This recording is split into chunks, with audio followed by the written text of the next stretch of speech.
What's up, you guys? It's your girl Sherea Byers, and today we're going to talk about how I became a real estate agent in Portugal. So for those of you that do not know, I am now a luxury real estate agent in Portugal. I recently just moved to Portugal in the last 3 to 4 months. So if you haven't saw that journey, you need to go watch my last 2 videos where I show you, number one, how I manifested moving to Portugal, and then number 2, my first week in Portugal. I even traveled to Lisbon. So if you haven't, check out those videos. But in this video, we're going to talk about how I got into the luxury real estate market. So stay tuned if you guys want to see my journey of how I became a real estate agent in Portugal. Imitation isn't flattery, it's just annoying me. And I'm too about it. And the dirt that they threw on my name turned to soil, and I grew up about it. So the first thing I did when becoming an agent here is that I reached out to a lot of agents and brokerages to find out some information about how I could get started in the market here. So when I was just looking on YouTube and Google and researching some things, I didn't find any information about how to become a real estate agent here. And that kind of bothered me because I needed to know how to get in. I saw some things where it told me that I needed to get like a international certification of property management or something like that, but there was not any information as to how to get it, where do I go to get it, and how much did it cost. So I took matters into my own hands and I started DMing and just reaching out to people via Instagram, Facebook, LinkedIn, and Twitter. And I did that by using hashtags. So I would like type in hashtag Portugal real estate, hashtag Portugal, hashtag real estate in Portugal, real estate agents in Portugal, just kind of all of the hashtags so I could find who are real estate agents in Portugal. And once I did that, I was able to DM some of those people. And the advice that they gave me when they responded was that I should go with some big name brokerages like Keller Williams or Berkshire Hathaway. But in my opinion, I was a little iffy to do that just because of my experience back in the United States of becoming an agent and going with some of those brokerages. Because if you don't know my story, I was an agent for a period of time with Berkshire Hathaway and Keller Williams, and they were great brokerages, no shade to them, but they didn't give me what I needed as an agent. I felt like the way I learned off personal connection, and I would rather have someone that I can call or text to give me some information about how to grow my business in real estate. So I listened to some of the advice, but then I actually started reaching out to some brokerages that were smaller, and I found one that I absolutely loved, and it was A1 Algarve Real Estate, and that is the brokerage that I am currently with. So when I reached out to them, I actually got a meeting with the broker. Once I got the meeting, the broker was like, she was ready to move fast. She was like, yes, I'm hiring and I'm looking to have new agents on my team. So can you meet me Friday? I think I reached out to her on Wednesday. So she was able to like get me in fast, and me, that's how I move. I would rather move fast, like especially when I'm in the flow of something. I just wanted like a meeting ASAP, and everybody else wanted me to like wait a week, and I didn't want to do that.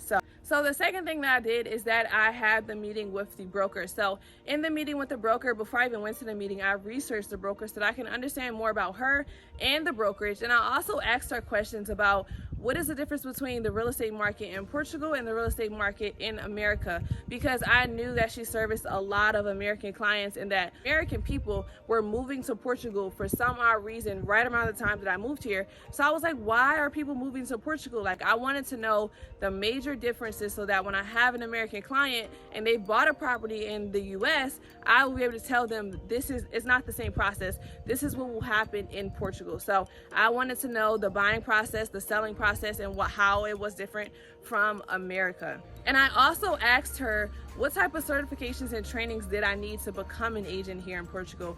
And she told me something that kind of blew my mind. She told me that there aren't any requirements to become a real estate agent in Portugal, like none. So like no country requirements, you know what I mean? Like, you know how in the US you have to pass the course, you have to pass the course exam, and you have to pass the national and state portion of the exam. That it does not apply here. There's no like national exam or state exam. There's no course exam. Now, some brokerages do require you to take certain trainings for their brokerage, but overall there is not anything that you have to do. Anybody can sell real estate. Like if I came over here without my real estate license, I would be able to sell real estate, but I wouldn't know what I'm doing. So it does help that I know what I'm doing and I've done it in a different market. It does give me a lot of negotiation skills and how to deal with clients and how to manage clients. But overall, if you are not a real estate agent in the US and you want to get into real estate in Portugal, you can do that fairly easy. I also asked her what was the commission split difference, like what is the commission split here in Portugal and versus what it is at home. And there is a difference. Every brokerage is different, just like at home, but when you join a brokerage, you're going to want to ask what is your commission split, because there is a difference. And especially in the market that I'm in, it is a major difference from what I was making at home. So the third thing that I did is that I signed my work contract. That also, me having my independent contract and my work contract here, helps me apply for my residency and my visa. So my process is a lot smoother because I don't have to look for work, because I'm an agent and I have a work contract telling you that I'm also advancing your country by working in your country. So the work contract is a bonus. So when you get here, make sure you sign your work contract. Make sure you read the terms though, because there are some things that you're going to need to know, like how soon you can join another brokerage if you get out of that contract, how much commission you're going to make. So read your work contract, but that work contract is golden. Hold on to it for dear life, especially if you want to stay in Portugal. So the next thing that I did is that I built relationships and partnerships with other agents in different regions of my country. So I knew that when I got into the real estate industry here in Portugal, that me just jumping out with listings wasn't realistic for me. Number one, because I didn't know the region, I didn't know the people, I didn't know the places. So it'd been a lot harder for me to get listings. Not saying that I'm not going to get them, because I am, but it would take a little bit longer than it normally would. So what I did, and what I was like, okay, so how can I get some buyers? How can I get buyers fast? And one of the things that I have done is that I built relationships with other agents in the different parts of my country. So like Madeira, Lisbon, Porto, and different parts of the Algarve that I'm not in. Let's say an agent has a client in Madeira, but they want to move to Algarve. If you're build a relationship with them, they're not going to just say, oh, I don't have anyone for them. They now like, oh, I have this agent in Algarve, her name is Sherea Byers, and I trust her and I have a relationship with her, and I'm going to send you to her. So, so it's like the same thing we have back at home, like our referral system.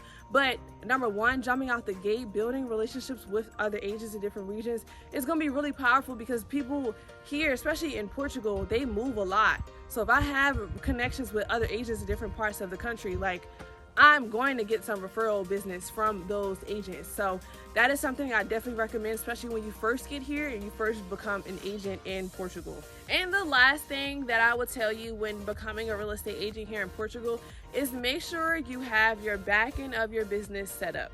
So the back end includes your CRM. That also includes your campaigns.